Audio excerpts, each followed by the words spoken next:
रायगडच्या नागोठणे शहरामधील बस स्थानकामध्ये खड्ड्यांचं साम्राज्य. खड्ड्यांमध्ये पाणी साचत असल्यानं प्रवासी आणि विद्यार्थ्यांना नाहक त्रास. भंडारा तुमसर बालाघाट महामार्गाची चाळण. दुरुस्तीच्या ऐवजी प्रशासनाची बॅरिकेड्स लावून अजब शक्कल. खड्डे बुजवा, बॅरिकेड्स कशाला? आमदार कार्यालयाबाहेरील रस्त्याच्या दुरवस्थेवर नागरिकांचा प्रशासनाला सवाल. रत्नागिरीच्या खेडमध्ये रस्त्यांच्या दुरवस्थेविरोधात उपोषणाचा तिसरा दिवस. 7 वर्षांपासून खेड रेल्वे स्टेशन ते आष्टी मार्गाची दुरवस्था. उपोषण करूनही प्रशासन लक्ष देत नसल्यानं आंदोलनकर्त्यांचा संताप वाढला. रायगड जिल्ह्याच्या इंदापूर तालुक्यामधल्या वाढवण रस्त्याची दुरवस्था. स्थानिकांकडून गाणं म्हणत व्यथा व्यक्त. आम्ही मतदान करावं. 12 ज्योतिर्लिंगांपैकी एक असलेला श्री क्षेत्र भीमाशंकरच्या दर्शनासाठी राज्याच्या विविध भागातून मोठ्या संख्येनं भाविक दाखल. मात्र भीमाशंकरकडे जाणाऱ्या मार्गावर ठिकठिकाणी पडलेल्या मोठमोठ्या खड्ड्यांमुळे भाविकांकडून मोठ्या अडचणींचा सामना. रत्नागिरीच्या दापोलीमधील आंजर्ले आडे रस्त्यावर खड्ड्यांचं साम्राज्य. रस्त्याच्या दुरवस्थेबाबत शालेय विद्यार्थिनींकडून रिपोर्टिंग करत लोकप्रतिनिधींना सवाल. ठाकरेंच्या शिवसेनेकडून मुंबई गोवा मार्गावरील खड्ड्यामध्ये वृक्षारोपण करत सरकारचा निषेध. रायगडच्या लोणेरेमध्ये ठाकरेंच्या शिवसेनेचं आंदोलन.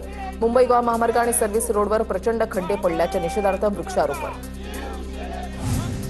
रत्नागिरीच्या चिपळूणमध्ये पावसाचा जोर वाढला. मुंबई गोवा महामार्गावर पावसामुळे वाहतूक संथ गतीनं सुरू. पावसामुळे हवेत गारवा निर्माण. नाशिकच्या येवल्यामधील पश्चिम भागामध्ये पावसाची दडी. 12 ते 15 दिवसांपासून पाऊस गायब झाल्यानं सोयाबीन, मका पिकं धोक्यात. पिकं वाचवण्यासाठी शेतकऱ्यांकडून तुषार सिंचनाचा वापर. भुसावळमधील हातनूर धरणाच्या पाणीसाठ्यामध्ये वाढ. धरणाची पाणी पातळी 211.860 मीटरवर पोहोचली. धरणामध्ये 55.29% पाणीसाठा शिल्लक. कोल्हापूरच्या पन्हाळ्यामधील मानेवाडीमध्ये मानाचे हिंदकेसरी मैदान. या बैलांच्या चिखलामध्ये पळण्याच्या स्पर्धेचं आयोजन. चिखलानं भरलेल्या मैदानामध्ये स्पर्धेचा थरार अनुभवायला मिळाला. परिसरातील नागरिक, शेतकरी, बैलगाडी प्रेमींनी यावेळेला हजेरी लावली. अकोल्यामध्ये 64 खेडी योजनेची पाईपलाईन फुटली. घरांमध्ये 1.5 ते 2 फूट पाणी. घरातील साहित्य आणि शेतीसाठी लागणाऱ्या खताचं मोठं नुकसान. भंडाऱ्यामध्ये चिमुकलीवरील अत्याचाराच्या घटनेनंतर आंदोलक विद्यार्थिनी पोलिसांवर संतापल्याचा एक व्हिडिओ व्हायरल. बस स्टँडवर अनेक मुलींची छेड काढली जाते. पोलिसांना सांगूनही ऍक्शन घेतली जात नाही, अशा शब्दात विद्यार्थिनींकडून संताप व्यक्त. सरकारच्या प्रलंबित 86,000 कोटींच्या देयकांसाठी कंत्राटदारांचं आझाद मैदानामध्ये आंदोलन. शासनाकडील कंत्राटदारांची तब्बल 86,662 कोटींची देयकं प्रलंबित बिलं तातडीनं अदा करून कालबद्ध वेळापत्रक जाहीर करण्याची फेडरेशनची मागणी. नांदेडच्या लोह्यामधील नगरवाडीमध्ये विविध मागण्यांसाठी दिव्यांग तरुणांचं आमरण उपोषण. एकतांड नगरवाडी रस्ता दुरुस्त करण्याची तरुणाची मागणी. पाठपुरावा करूनही कार्यवाही न झाल्यानं तरुणाकडून उपोषण. सोलापूर महानगरपालिकेमध्ये महाविकास आघाडीच्या नेत्यांचा मनपा आयुक्ताच्या विरोधात ठिय्या. सोलापूर शहरामधील बीओटी तत्वावर दिल्या जाणाऱ्या जागांना महाविकास आघाडीचा विरोध. मनपा आयुक्त आणि सत्ताधारी भाजप विरोधात महाविकास आघाडी आक्रमक. सोलापूरच्या बुधवार पेठेमध्ये वंचित बहुजन आघाडीचं आमरण उपोषण. दुरुस्तीच्या नावाखाली काढलेला डॉ. बाबासाहेब आंबेडकरांचा पुतळा पुन्हा बसवण्याची मागणी. मनपा आयुक्तांकडून पुतळा पुन्हा बसवण्याचं आश्वासन. रायगडच्या पेणमध्ये महापुरुषांच्या शिल्पावरून नगराध्यक्षांची दिलगिरी. महापुरुषांच्या शिल्पामध्ये तत्काळ बदल करण्याचा निर्णय.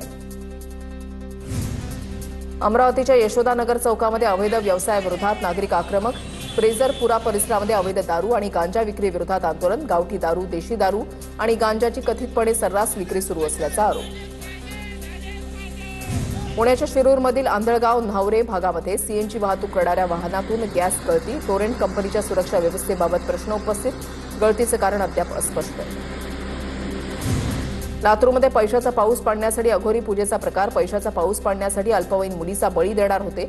या प्रकरणामध्ये उदगीर ग्रामीण पोलिसांकडून 15 जणांना अटक. उदगीर ते लातूर रस्त्यावरच्या करडखेल पाटी परिसरामधला प्रकार. रत्नागिरीच्या काशी विश्वेश्वर मंदिरामध्ये श्रावण महिन्यानिमित्त हरिनाम सप्ताहाचं आयोजन. दरवर्षीप्रमाणे यंदाही मंदिरामध्ये धार्मिक आणि सांस्कृतिक कार्यक्रमांचं आयोजन.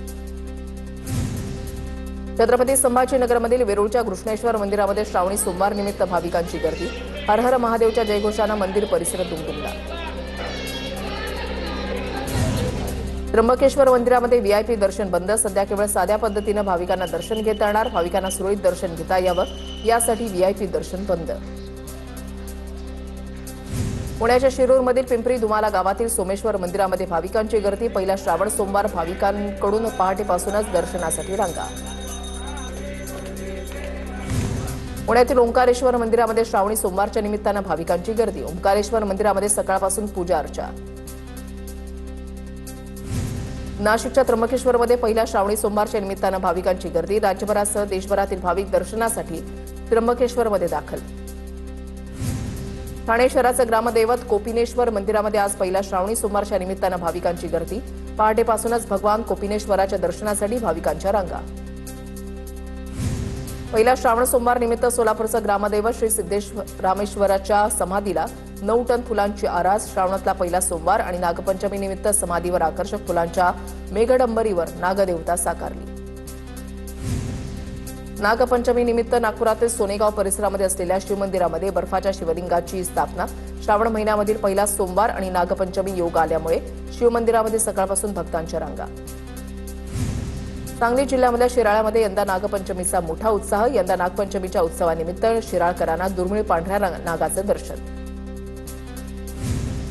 नांदेडच्या धनेगाव परिसरामध्ये एकावर हल्ला. पोलिसांनी आरोपींची धिंड काढली. हल्ल्यामध्ये व्हिडिओ सीसीटीव्हीमध्ये कैद. ग्रामीण पोलिसांनी 7 जणांना अटक केली.